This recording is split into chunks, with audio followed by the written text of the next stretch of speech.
இந்த வேதத்தை பற்றி ஒரு 5 நிமிடம் கூறிவிட்டு அதன் பிறகு சங்க இலக்கியத்தில் வேதம் என்று பார்ப்போமாக. வேதத்தை பற்றி கூற வேண்டும் என்றால் இது எப்படி லிங்கிங் ஃபோர்ஸ் ஆஃப் இந்தியாவா இருக்கு என்றால், இன்னைக்கு ஹிந்து சமயம் என்னும் பொழுதே அதுல பல விபாகங்கள் இருக்கின்றன. சைவம், வைணவம், சாக்தம், காணபத்தியம், கௌமாரம், சௌரம், பல பிரிவுகள். அதன் பிறகு அதனுடைய உட்பிரிவுகள் தமிழ் சைவம், கர்நாடக சைவம், காஷ்மீர் சைவம், வைணவம் என்றால் அதன் உட்பிரிவு ஆழ்வார்களின் வைணவம், தாசர்கள் கர்நாடகத்தில் உள்ள தாசர்களின் வைணவம், குஜராத்தில் உள்ள வல்லபாச்சாரியரின் வைணவம், வங்கதேசத்திலும் ஒடியாவிலும் உள்ள சைத்தன்ய மகாபிரபுவின் வைணவம். இது மாதிரி சித்தாந்தங்கள், அத்வைத்தம், விசிஷ்டாத்வைத்தம், துவைதாத்வைத்தம், அச்சிந்திய பேதாபேதம் சித்தாந்தங்கள், துவைத்தம், இவைகளில் ஒவ்வொன்றிலும் பற்பல கருத்துகள் மட்டுமல்ல, அவரவர்களுக்கான தனித்தனியான பட்டாங்குகள், நூல் இருக்கின்றன. எங்க எது மாதிரி உதாரணத்துக்கு சொல்லுவோமே, இப்போ வைணவத்தினுடைய நூல் என்றால் 4000 திவ்ய பிரபந்தம், புரியுற மாதிரி சொல்றேன். சைவத்தில் நாயன்மார் பாடல் அல்லது திருமுறைகள், அதுக்கு அதன் பிறகு திருமந்திரம் முதலியவைகள். ஆனா வைணவத்தினுடைய நூல் 4000 திவ்ய பிரபந்தம் என்பது ராமானுஜ சம்பிரதாயத்து வைஷ்ணவத்தினுடைய நூல். இந்த நூலை பற்றி குஜராத்தில் உள்ள வைணவர்கள் அறிவார்களா?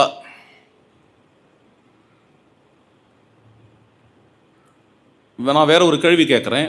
இங்கே நாம் இத்தனை வைணவர்கள் இருக்கோம், இங்கே கேட்க வேண்டிய கேள்வி, விட்டலநாத கோஸ்வாமி அருளி செய்த ஏதாவது ஒரு நூல் பற்றி சொல்லுங்களேன். நமக்கு தெரியாது. ஆனா ஒரு குஜராத்தி கேட்பான், இது கூட தெரியாம நீ ஒரு வைஷ்ணவனான்னு கேட்பான். ஆமா, அது என்னது, ஏன்பா அப்படின்னா, அப்போ அது குஜராத்தி வைஷ்ணவம். இரண்டிலும் வழிபடப்படுகின்ற தெய்வம் ஒன்றுதான், மகாவிஷ்ணு, திருமால். இருந்தாலும் அவர்கள் கொண்டு இருக்கக்கூடிய இலக்கியங்கள், சாஸ்திரங்கள் அதெல்லாம் வேற. வல்லபாச்சாரியருடைய பிரம்மசூத்திர பாஷ்யம், விட்டல்நாத கோஸ்வாமியினுடைய கிரந்தங்கள், சுபோதினி முதலிய, அப்புறம் ஏதாவது பக்தி பாடல் என்றாலும் சூரதாஸ், நந்ததாஸ், கும்பன்தாஸ், இந்த பேர்லாம் கூட நம்ம சூரதாஸ் மட்டும் கேள்விப்பட்டிருப்போம்னு நினைக்கிறேன். இதற்கும் நமது வைஷ்ணவம், இங்கு உள்ள ஆழ்வார்கள் அவர்களுடைய வைஷ்ணவம், ஆழ்வார்களுடைய அருளி செயல், அப்புறம் ஆச்சாரியர்களுடைய அதனுடைய வியாக்கியானங்கள், இது வேற ஒரு முறை, இது வேற ஒரு பாணி, இது வேற ஒரு பద్ధதி. வைணவத்துக்குமே இவ்வளவு வித்தியாசம் உள்ளன. இந்த 2 விதமான வைணவத்தையுமே கௌடியர்கள் கேள்விப்பட்டிருக்க மாட்டார்கள்.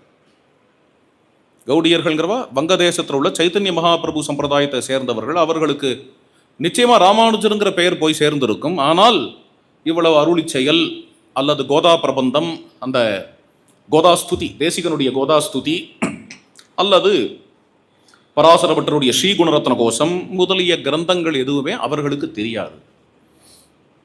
நமக்குமே கிருஷ்ண சைத்தன்ய மகாபிரபு என்கிற பெயர் நமக்கு தெரிந்திருக்கலாம். வீரபத்ரன் யாருக்காவது தெரியுமா? தெரியாது. ரொம்ப பெரிய ஆச்சாரியன் கௌடிய சம்பிரதாயத்தில். ஆமா, அவளுக்கு தெரியும், ஒரிசாவில் தெரியும், பெங்காலில் தெரியும், நமக்கு தெரியாது. அப்போ இதில் லிங்க் என்ன அப்படின்னு, நாம் எல்லோரும் வழிபடுகின்ற தெய்வம் ஒன்று கண்ணன் அல்லது ராமன் அல்லது மகாவிஷ்ணு, அதுதான் லிங்க். புத்தகங்கள் லிங்க் இல்லை. புத்தகங்கள் லிங்க் இல்லைன்னு சொல்லிட முடியாது. புத்தகங்களில் லிங்க் இருக்கிறது. தமிழகத்தின் ஸ்ரீ வைஷ்ணவன் ஒருவரிடம் போய் கேளுங்கள், உங்களுடைய சாஸ்திரங்கள், உங்களுடைய நம்பிக்கைக்குரிய நூல் எது என்று கேளுங்கள். நிச்சயமாக அருளி செயல், ஆழ்வார்களுடைய அருளி செயல், ஸ்ரீ ராமானுஜருடைய பாஷ்யம், ஆச்சாரியர்களுடைய வியாக்கியானங்கள், ஸ்தோத்திரங்கள் எல்லாவற்றையும் சொல்லுவார். அது மட்டும் இல்லை, அதோடு கூட வேறு ஒன்று சொல்லுவார். என்னது? வேதம். லிங்க். குஜராத்துக்கு போங்கள், குஜராத்தி வைஷ்ணவம் இருக்கிறதே, அங்க போய் கேளுங்கள். உங்களுக்கு உள்ள இலக்கியங்கள் என்ன என்று கேளுங்கள். முன்னாடியே சொல்லிட்டேன், விட்டலநாத கோஸ்வாமி, வல்லபாச்சாரியர் அவர்களுடைய இலக்கியங்கள் எல்லாம் சொல்லுவார்கள், சூரதாஸ் பாடல்களை சொல்லுவார்கள். அதோடு நிறுத்தி விடுவார்களா என்றால் இல்லை. இது எல்லாவற்றோடும் கூட வேதம், இன்னும் சொல்ல போனால் அந்த வேதத்தை விளக்குவதற்காக தான் இதெல்லாம் வந்ததுன்னு வேற சொல்லுவார்கள். வேதம்ங்கிறது 10ஓட 1 11 இல்லை, வேதத்தை விளக்குவதற்காக இதெல்லாம் வந்தன. காஷ்மீர் சைவத்துக்கிட்ட போங்க, அதையே தான் சொல்லுவார்கள். அவர்கள் சில இலக்கியங்கள் வைத்துக் கொண்டிருக்கிறார்கள், அதோட கூட வேதம் என்பார்கள். தமிழ் சைவத்துக்கிட்ட வாங்க, தமிழ் சைவத்துக்கிட்ட போய் உங்களுக்கு 4000 திவ்ய பிரபந்தம் பிரமாணமான்னு கேளுங்கள், நிச்சயமாக பிரமாணம் என்பார்கள். புதுசா சொல்றேங்க, புதுசா சொல்லல, அவங்க சொல்றதுதான் சொல்றேன். ஏன் பிரமாணம்னா அது வேதத்தின் ஒரு குழந்தை. சைவாகமம் பிரமாணமான ஸ்ரீபாஷ்யத்தில் சொல்லுகிறார் ராமானுஜர், சைவாகமும் பிரமாணம் வேதத்தினுடைய குழந்தையா இருக்கிறதுனால அந்த பிரமாணங்களில் தாரதமியம் இருக்கலாம், அது வேற அவர்களுடைய கருத்துல. ராமானுஜரை பொறுத்தவரை பாஞ்சராத்திரம் சைவாகமத்தை விட மிகவும் முக்கியமானதாக இருக்கலாம். சைவாகமத்தை பிரமாணமே இல்லைன்னு விட்டொழிக்கல,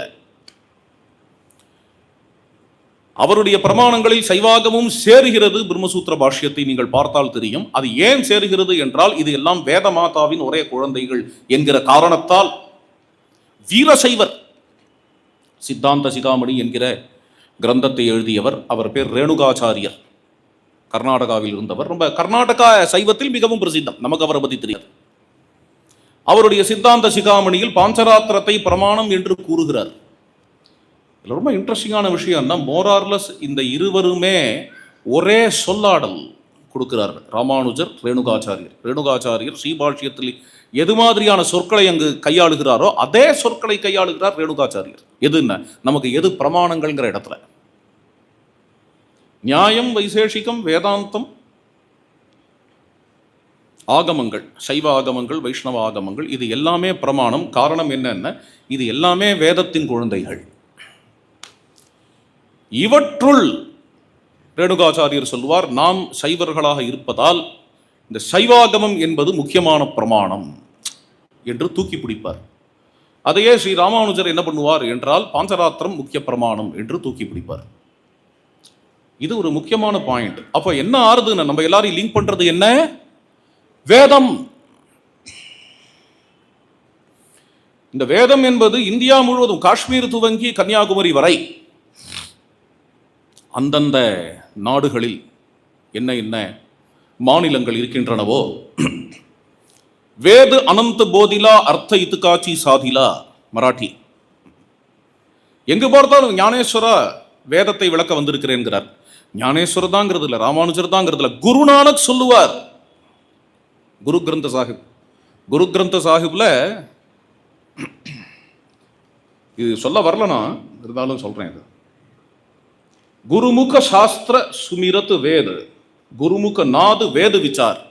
குருமுக் அதாவது இந்த குரு கிரந்த சாஹிப் என்கிற இந்த சாஸ்திரமானது வேதத்தில் உள்ள விஷயத்தை விசாரம் செய்கிறது. இவ்வாறு ஆசேத்து ஹிமாச்சலம், சேத்துவிலிருந்து இமயம் வரைக்கும் எல்லாவிடத்திலேயும் அவரவர்கள் பலவேறு கிரந்தங்கள் கொண்டு இருந்த பொழுதிலும் அத்தனை பேர்களுக்கும் லிங்கான ஒரே கிரந்தமாக வேதம் விளங்குவதை நாம் காண முடியும். இந்த வேதத்திற்கு சங்க இலக்கியங்களில் இடம் என்ன என்கிற கேள்வி, அதை தான் எடுத்துக்கொண்டு பதில் சொல்ல விரும்புகிறேன். சங்க இலக்கியங்களில் வேதம் என்கிற சொல் வருகிறது.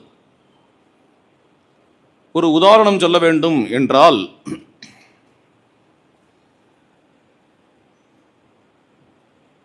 நல் பணுவல் நால்வேதத்து, புறநானூறு 15வது பாடல் 17வது வரி. நால்வேதம் என்று வருகிறது, 4 வேதங்கள்.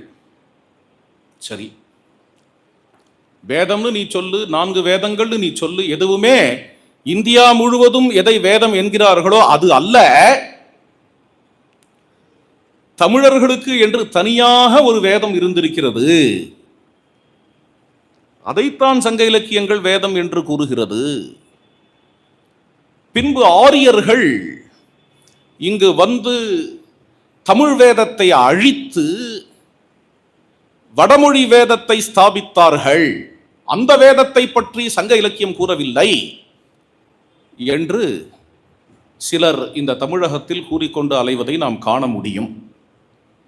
நீங்கள் கேட்டிருக்கலாம், கேட்காத இருந்தால் உங்கள் பாக்கியம்.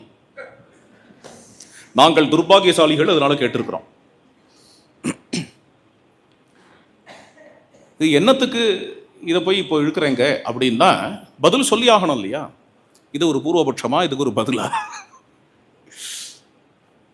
இதற்கு தலையை ஆட்டுவோம், இதையும் சரி என்போம், இதரையும் கை தட்டுவோம். காரணம் என்ன என்றால் சங்க இலக்கியத்தை பற்றி ஒரு சிறிது கூட அறிவு நமக்கு இல்லாததால். இது பேசுபவர்களுடைய தோஷம் இல்லை, நமது தோஷம். சங்க இலக்கியத்தில் வேத விஷயம் இல்லை அல்லது சங்க இலக்கியத்தில் ஹிந்து மரபு இல்லை என்று கூறுவது ராமாயணத்தில் ராமரை பற்றி எதுவுமே வரவில்லை என்கிறது போல. அது மாதிரியான விஷயம் அது. இப்படி எப்படி அது முழு பூஷணிக்காக ஒரே சோத்து பருக்கையால மறைக்கணும் அப்படின்னா இது எப்படி சாத்தியம்னா, நம்ம அது அறியாமையால் சாத்தியம். அந்த அளவுக்கு அறியாமை முழுகி இருக்கிறோம் என்கிறது நாம் புரிந்து கொள்ள வேண்டிய விஷயம். சரி, இதை ஒரு பூர்வபட்சமாக எடுத்துக்கொண்டு நாம் பதில் சொல்லுவோம். சங்க இலக்கியங்களில் வேதம் என்று வருவது என்ன? நால் வேதத்து இன்று 4 வேதங்கள் எவை? ருக்வேதம், யஜுர்வேதம், சாமவேதம், அதர்வ வேதம். 4 வேதத்து என்று இந்த 4 அல்ல, வேற ஏதோ 4 இருந்திருக்கிறது என்று அவர்கள் கூறுகிறார்கள். எவ்வளவு தூரம் தான் சொல்ல முடியும்? பார்ப்போம், மேலே பார்க்கலாம். வேத வேள்வி தொழில் முடித்ததுவும் புறநானூறு 224வது பாடல் 6வது வரி. வேத வேள்வி, வேதம் என்கிறது மட்டும் இல்லாமல் வேதத்தை வேள்வியோடு தொடர்பு படுத்தி சொல்லக்கூடிய வார்த்தை இது. வேள்வி என்பதற்கு, வேட்டல் என்பதற்கு என்ன பொருள்னு நம்ம எல்லாருக்கும் தெரியும். யாகம். யாகத்தோட தொடர்பு உடைய இலக்கியம் எது? இலக்கியம்னு சொல்லாமான்னு தெரியல. யாகத்தோட தொடர்பு உடைய சாஸ்திரம் எது, பட்டாங்கு எது என்று பார்த்தால் வேதம் தானே. இதற்கு அடுத்தது பரிபாடலில் வேதத்திற்கு கேள்வி என்று ஒரு பெயர் இருக்கிறது. வேதம் என்பதற்கு கேள்வி என்று ஒரு பெயர். வேதம் என்கிற சொல்லும் சங்க இலக்கியத்தில் வருகிறது, கேள்வி என்கிற சொல்லும் வருகிறது. கேள்வி என்பது டைரக்டாக ஸ்ருதி என்பதின் தமிழாக்கம். ஏனெனில் வேதத்தை நாம் கேட்டுதான் அத்தியனம் செய்து வருகிறோம். நம் பெரியோர்கள் நமக்கு சந்தை சொல்லி அது பெரிய விஷயம், ரொம்ப மெட்டிகுலஸான விஷயம், அதுக்குள்ள நான் இப்போ போகல. அது மணிக்கணக்காக அந்த வேதத்தை நம்முடைய குருமாரிடம் கேட்டு அத்தியனம் செய்து வந்திருப்பதால் இதற்கு கேள்வி என்று பெயர். இது ஒரு காரணம். மற்றொரு காரணம், புலன்களை கடந்த நிலையில் ரிஷி முனிவர்கள் கேட்டதால்,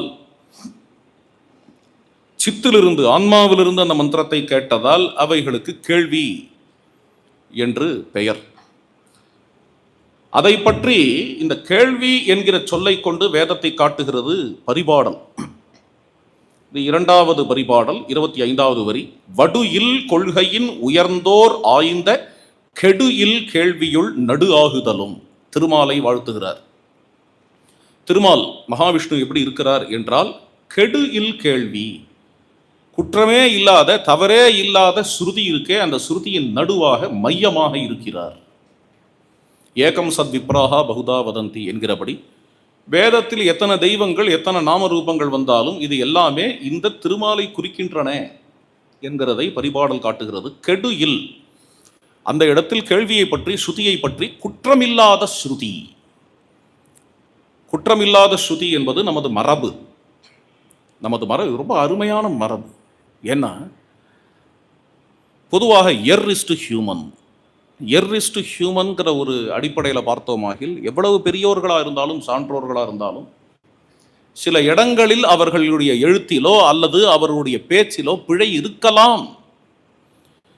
அப்பொழுது பிராமணிகர்கள்னு எப்படி ஆவார்கள், சான்றோர்கள் எப்படி ஆவார்கள் என்றால், நாம் எப்படி அவர்களை பின்பற்றுவது என்றால், அதை வேதத்தை கொண்டு காண் என்று நமக்கு அவர்களே காட்டி அருளினார்கள்.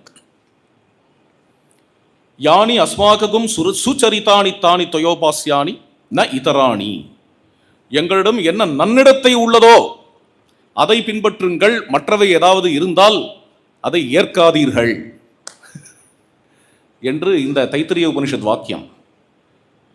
இது ஆச்சாரியன் சிஷ்யனுக்கு சொல்லக்கூடிய வார்த்தை. இது யானி அஸ்மாககும் சுச்சரித்தானி தானி தொயா உபாசி. எது சுச்சரித்தம், எது நன்னடித்தை என்று நாம் புரிந்து கொள்வதற்கு வழி என்ன என்றால் வேதத்தை கொண்டு புரிந்து கொள்ளலாம். ஏனெனில் வேதத்தில் கெடு, அதாவது கெடு இல் கேள்வியுள் நடு ஆகுதலும், வேதத்தில் கேடு எதுவும் இல்லை, வேதத்தில் குற்றம் எதுவும் இல்லை, தோஷம் எதுவும் இல்லை என்கின்ற பொதுவான இந்த இந்தியா முழுக்க அல்லது உலகம் முழுக்க இருக்கக்கூடிய இந்துக்களுக்கு பொதுவான எந்த ஒரு நம்பிக்கை உண்டோ அந்த நம்பிக்கை பரிபாடலில் இருக்கிறது. வடுயில் கொள்கையின் அருமை, எந்த விதமான கேடும் இல்லாத கொள்கை. என்ன கொள்கை? உலகம் உவப்ப என்கின்ற கொள்கை, உலகம் உவப்ப இருத்தல் என்கின்ற கொள்கை. அந்த கொள்கையில் உயர்ந்தோர், வடுயில் கொள்கையின் உயர்ந்தோர், அந்த உயர்ந்தோரான சான்றோர் ஆய்ந்த ஆராய்ச்சி செய்கின்ற விசாரம் செய்கின்ற கெடுயில் கேள்வி, கேடு ஏதும் இல்லாத கேள்வி வேதம் ஸ்ருதி. அந்த ஸ்ருதியின் மையமாக இருக்கக்கூடிய திருமாலே என்று திருமாலை மங்களாசாசனம் செய்கிறார் பரிபாடலில். அப்போ அந்த வேதம் என்பது ஸ்ருதியாகிறது. அது 4 வேதம் என்று கூறப்படுகிறது. அந்த வேதத்திற்கு மற்றொரு பெயர் மறை என்றும் கூறப்படுகிறது. வேதத்து மறை நீ பரிபாடல் மறை என்றும் கூறப்படுகிறது. மறை என்று வேதத்திற்கு மற்றொரு பெயர். மறை என்று ஏன் கூறுவானேன்? அது என்னவோ தெரியல காரணம். மற்ற மதபோதகர்கள் அவரவர்கள் நூலுக்கு வேதம் என்கிற சொல்லை கையாளுகிறார்கள். நாம் எப்போதுமே அது மாதிரி கையாண்டது இல்லை. ஒரு ருக்வேதத்தை எடுத்துக்கொண்டு இதுதான் இந்துக்களின் பைபிள், ஹிந்து பைபிள் என்று கூறுவது இல்லை. ஆனால் பைபிள் தமிழாக்கத்தை எடுத்து பாருங்கள். முதல் பக்கத்திலேயே அதை பைபிள் என்று கூட எழுதியிருக்க மாட்டார்கள், விவிலியம் என்று கூட எழுதியிருக்க மாட்டார்கள். பரிசுத்த வேதாகமம். அந்த இது எப்படி இருக்கு பாருங்க, அந்த ஒரு ஆசை, பேராசைன்னு சொல்லலாமா? அதாவது வேதத்தையும் விட்டு கொடுக்க கூடாது, ஆகமத்தையும் விட்டு கொடுக்க கூடாது, ரெண்டுத்தையும் அப்படியே விழுங்கிடணும் நம்ம அப்படிங்கிற அந்த இன்கல்ச்சுரேஷன் ப்ராசஸ். பரிசுத்த வேதாகமம் என்கின்ற ரொம்ப ஆச்சரியமான விஷயம். அதுவும் முன்பு பல வருடங்கள் முன்னாடி மறையின் மறைப்பொருள்னு ஒரு புத்தகம் எழுதினேன். அந்த புத்தகத்தை நம்முடைய சங்கத்தில் உள்ளவர்களாம் வாங்கி கொண்டார்கள், அது வேற விஷயம். வெளியிலிருந்து வந்தவர்கள் என்ன, சில பேப்பரில் அது அட்வர்டைஸ்மெண்ட் வந்தது, அது மாதிரி ஒரு புத்தகம் வந்திருக்குன்னா அதை பார்த்து விட்டு வெளியிலிருந்து நம்மளை தொடர்பு கொண்டவர்கள் பெரும்பாலான பேர்கள் வேறு மதத்தை சேர்ந்தவர்கள். ஏன்னா மறைங்கிற சொல்ல அவர்கள் பார்க்குற விதம் வேற. அவர்கள் புறச்சமயத்தை சேர்ந்தவர்கள். அவர்கள் இதை மறை என்ற உடனேயே அவர்களுடைய சமய நூலை கருதுகிறார்கள். மறை வேதம்ங்கிற சொல்லெல்லாம் இப்போ நாம் நம்முடைய சமய நூலுக்கு உபயோகப்படுத்துகிறோமோ படுத்தவில்லையோ, ஆனால் அவர்கள் மிகவும் சிரத்தையாக அதை செய்கிறார்கள். நாம் என்னைக்குமே நம்முடைய ஒரு நூலை எடுத்து இதை ஒரு இது ருக்வேதம் இருக்கே, யஜுர்வேதம் இருக்கே, இதுதான் திருக்குரான்னு சொல்லவில்லை.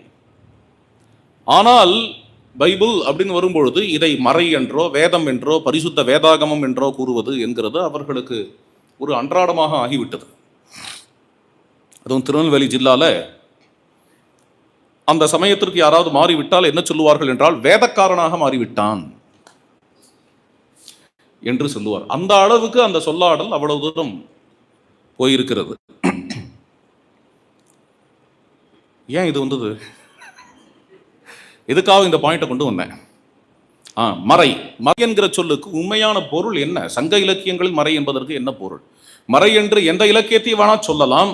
ஏன் சொல்லுகிறோம் என்றால் அது மறைக்குள்ள கௌரவம் இதற்கு இருப்பதால் மறை என்று கூறுகிறோம். ஆனால் மறை என்கிற சொல்லிற்கு அர்த்தம் என்ன இருக்கு? யஜுசு சாமங்கிற வேதம் ஏன் எப்படி என்றால் அது மறைத்து பேசுகிறது, நேராக பேசல. வேதங்களுடைய ஒரு சைலி என்னவென்றால் குறியீடுகளால் பேசுவது, சிம்பிள்ஸ், ஆர்கிடைப்ஸ்.